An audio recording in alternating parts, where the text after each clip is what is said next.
Oh, Mike.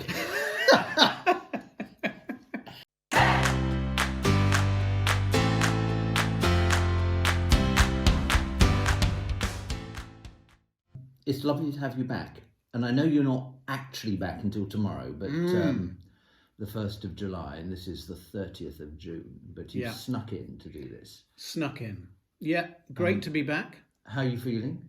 I'm feeling like I've had a ball. Sabbaticals are one of the best things that the Church of England do for its stipendiary clergy, and I have had a great time. Renewal, refreshment, reflection, loved it. So I come back reinvigorated and fully charged and raring to go.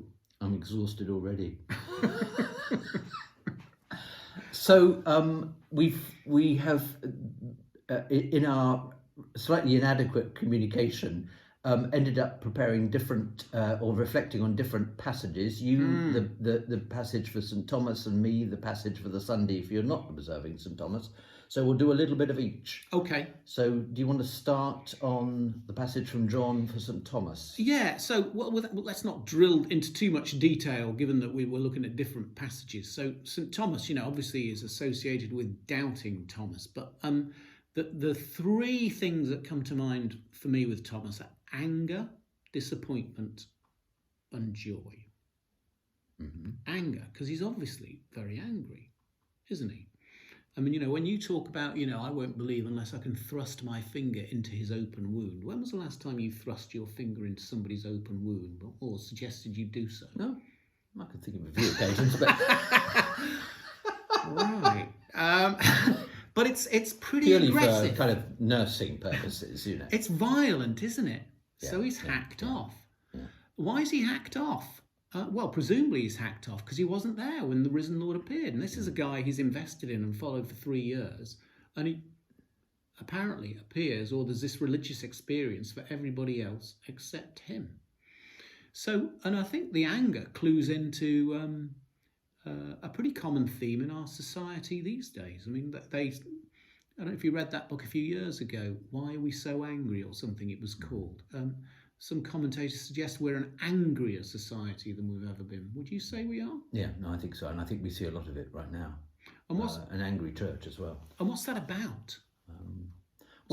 Just going back to Thomas, you also have to ask, why wasn't he there? So is he angry because nobody told him to turn up? Or is he angry because he couldn't be bothered to turn up? And so is he angry with others, or is he angry with himself? And that's true for all of us. What's our anger really about? And I think that relates to the second point, which is disappointment. He's disappointed. He's disappointed he wasn't there, but he's also disappointed with others, particularly with Jesus, but perhaps also with the disciples for slightly rubbing it in about him not being there. And the disappointment is related to anger, I think. And one of the reasons that we get angry is because we're disappointed. Mm-hmm. We're disappointed with our lives. We're disappointed that the freedom and the happiness that we're supposed to be pursuing ends up as pleasure and impulse that doesn't appear to quite cut it, or that we're on this kind of like infinite treadmill trying to realise it. And, we have this sense of entitlement and expectation that's frustrated, that kind of, leads to disappointment. And somebody once said to me, we need a more robust theology of disappointment than we've got, because every one of us will be disappointed. And are disappointed whether with ourselves or with those around us. So what do we do with that? Do we, turn on our heels and walk away angry and fold our arms and sulk, as Thomas appeared to do, by saying, well, I won't believe unless. Well, fortunately, our Lord doesn't allow him to stay there, but he actually knocks on the door of his isolation, doesn't he? By showing himself again.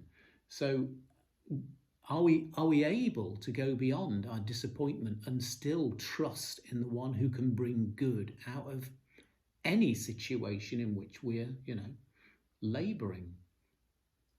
And I think that's really important. And it's really important in the state of the church in which we're in at the moment. I mean, we've got a general synod starts next Friday, and I'm not a great synod fan at the best of times, but this particular synod just feels fractious. And I think that fractiousness has a lot to do with what you're saying. I think people are disappointed, people don't feel they're heard, people are sort of gathering themselves in camps so they can lob grenades at other people in other camps. And you just think, where is this going? And at some point, Jesus needs to come and say, get on with it. Get out of yourselves and follow me. I mean, it's And disappointment can be at the root of a lot of temptation, of course. I'm disappointed, I deserve this, I haven't got it, so therefore I will do this, I mustn't miss out. Look how I've been treated, therefore I will do this. And so it can lead, can snowball. But the third thing, the joy bit, really intriguing comment by who else? Rowan Williams, Candles in the Dark. He says one of the reasons Thomas found it incredible was because the disciples didn't seem to exhibit any joy about the fact that the Lord was risen. And thinking about that, you think, yeah, it is interesting when you read the narrative in John's Gospel about the disciples and how they go back to fishing and stuff. You think, what are you going back to fishing for? The Lord is risen. This totally changes everything. But clearly, it was a very slow kind of process for them. Whereas for Thomas, it wasn't at all. When he got it, it was like, my Lord and my God. He's the one who makes the acclamation and makes the recognition. So ironically, although we labour under this idea of doubting Thomas, he arguably got it a lot quicker than most. And it's interesting, the exchange between Simon Peter and Jesus on the beach, where Jesus says, "Do you love me?" And you can tell, Peter, having gone back to fishing, that Jesus is saying, "What on earth are you doing here? Why are you here? Do you love me? If you love me, you would be out there feeding the sheep." What about you on the so Luke 10? Just so very briefly, this is the call of the 70 or the 72, and I think one of the various things struck me about this, and this is a passage that we've been using for our dwelling in the word passage for quite a while as well. So great passage. We've engaged with it a lot. But one of the things that struck me first of all is I've always seen this, all those times when I think, I really don't want to do another rota. I really don't want to get involved in this little administrative exercise and so forth. Here you've got Jesus, the administrator. So the word we have for him appointing the 72, actually the Greek is stronger than appoint. It's at least commission, if not install.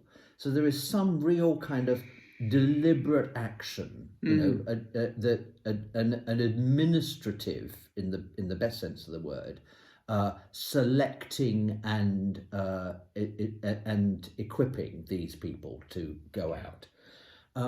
The second thing that I notice is that is the word "go."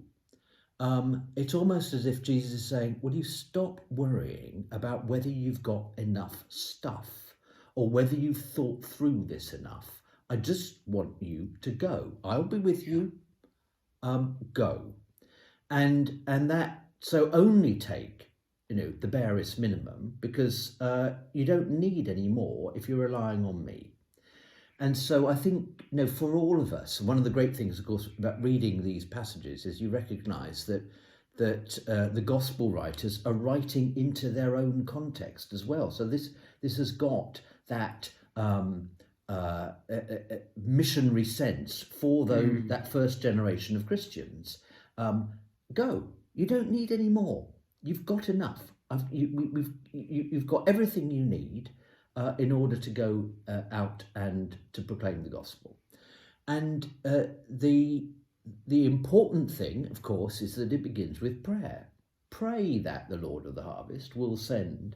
And so if we've done that, we go out with whatever we have, or what, then that's all we need. I was had a meeting the other night, gathering with the church planter community here, and one of the things that struck me listening to their stories was that they had done that. Yeah, they've got very little, and it's very simple what they're doing, and in little ways, 1s and 2s and 3s and 4s, it's working.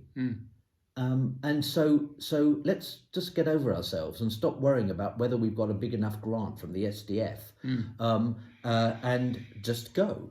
And the other dimension to all of this is that mission like this is always eschatological.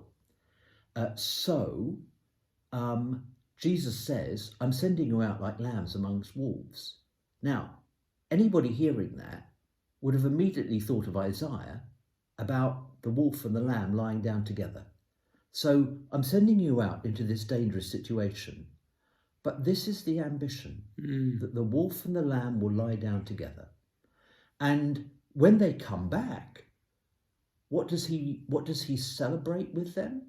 He doesn't celebrate that, they went to this number of towns, or they converted this number of people, or he sends them out to heal, and they come back and evil has been overcome. Satan has been thrown down. And so we are in this time. Yes, evil persists. We know that. It has been conquered. Ultimately, evil has been overcome. But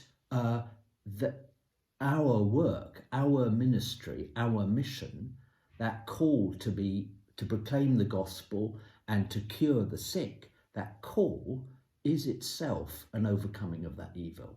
And that's what we shouldn't be saying this, but we shouldn't be counting how many, or being required to count how many people have been, how many disciples we've made. I mean, I think we've got ourselves into an awful trap with this.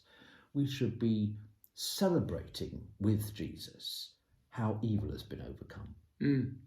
And he does celebrate. The word apparently used for his rejoicing is a more intense version of joy than nearly anywhere else. And it is a gospel of joy. So it's fascinating that as they're caught up in his spirit and able to do the things that he tells them to, his joy is replete.